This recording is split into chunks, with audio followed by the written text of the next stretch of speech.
जेव्हा आपल्याला हळूहळू जाणवतं की आपण ज्या नात्यात होतो ते खरं तर टॉक्झिक होतं, तेव्हा पहिला प्रश्न डोक्यात येतो, मग माझी चूक होती का?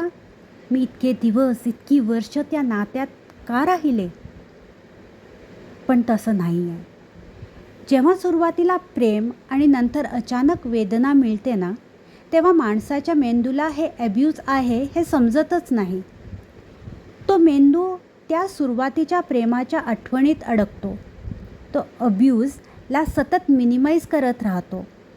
कदाचित हा फक्त एक वाईट दिवस असेल, कदाचित मीच काही कमी करत असेन, आणि हळूहळू तो ट्रॉमा बॉन्डमध्ये अडकतो.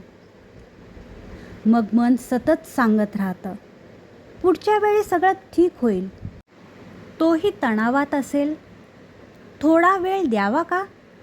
हे अब्यूज आहे हे ओळखणंच कठीण होतं.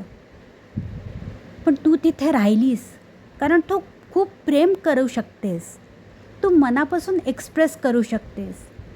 तू खरं नातं जगू इच्छित होतीस. फक्त तू खूप वाट पाहिलीस आणि शेवटी तू थकून गेलीस. You weren't weak or blind. You were human and wired to hope. Thank you.